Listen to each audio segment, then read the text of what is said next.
नमस्कार। हाय, कैसे हैं आप सब? आई होप आप सब अच्छे होंगे। मैं अमिता सिंह आप लोग से आज शॉर्टकट के बारे में चर्चा करने आई हूँ। क्या आप लोग जानते हैं कि शॉर्टकट क्या है?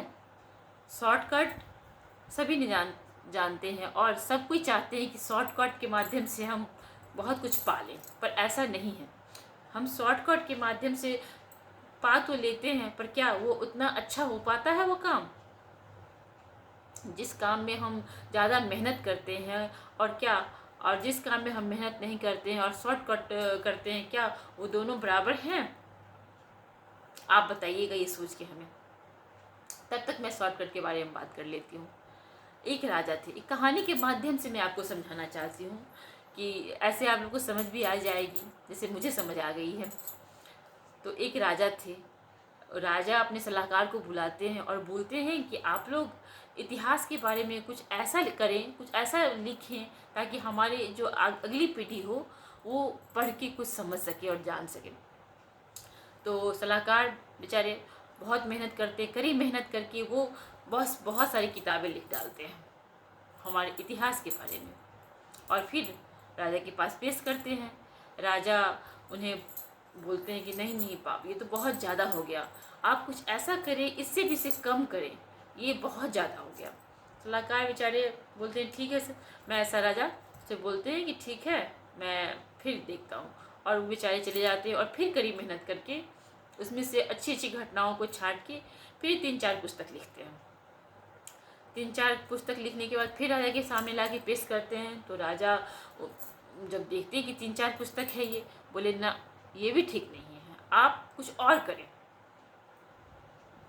तो राजा फिर सलाहकार फिर चले जाते हैं और फिर उस पर अपना मंथन करने लगते हैं और फिर उसमें से कुछ अच्छी घटनाओं को छांटते हैं और फिर 1 या 2 पुस्तक लाते हैं। राजा बोले नहीं, ऐसा नहीं, ये भी नहीं चलेगा। फिर बेचारे फिर जाते हैं और फिर सभी को छांट के एक पुस्तक लिख के लाते हैं। जब वो राजा देखते हैं कि एक पुस्तक है, फिर भी वो संतुष्ट नहीं होते हैं, बोलते हैं नहीं, ये भी नहीं चलेगा। अब बेचारे बहुत ही चिंतित हो जाते हैं कि अब मैं क्या करूं। तो वो बस एक अध्याय लिख के लाते हैं। अध्याय आप लोग समझ ही रहे होंगे। फिर राजा के सामने पेश करते हैं, नहीं, ये भी नहीं चलेगा। राजा तो खुशी नहीं हो रहे हैं किसी को देख के। बेचारे सलाहकार बहुत चिंतित हो जाते हैं कि अब मैं क्या करूं। मैं तो जो भी लाता हूँ उसे राजा पसंद ही नहीं है, अब मैं क्या करूं। तो फिर बेचारे चले जाते हैं और सोचते हैं कि अब मैं क्या करूं। तब वो एक वाक्य लिखते हैं, भोजन मुफ्त में नहीं मिलता। और फिर उस वाक्य को लेके राजा के सामने उपस्थित होते हैं। राजा जब ये देखते हैं तो संतुष्ट हो जाते हैं इस वाक्य से कि भोजन मुफ्त में नहीं मिलता। अब बताइए, ये भोजन मुफ्त में नहीं मिलता, इसी में सारा सार छिपा हुआ है। भोजन मुफ्त में नहीं मिलता। अगर कोई पीढ़ी पड़े भोजन मुफ्त में नहीं मिलता तो उसके लिए आपको क्या क्या करना पड़ता है, कितनी कड़ी मेहनत करनी पड़ती है। आप अगर एक योजना बनाते हैं और उस योजना को अगर सुचारू रूप से आप नहीं चलाते हैं तो आपका वो योजना भी नहीं चलेगा। आप जैसा बीज बोइएगा वैसा ही फल काटिएगा। इसलिए भोजन मुफ्त में नहीं मिलते, इस वाक्य में सारा इतिहास छिपा है। इसके लिए आपको कड़ी मेहनत करनी पड़ेगी। सपोज आप एक सब्जी ही बनाएं, सब्जी, महिला हूँ इसलिए सब्जी का ही उदाहरण देती हूँ कि अगर आप एक सब्जी ही बनाएं, जैसे मान लीजिए पनीर का सब्जी बना रहे हैं, मलाई पनीर ही ले लीजिए।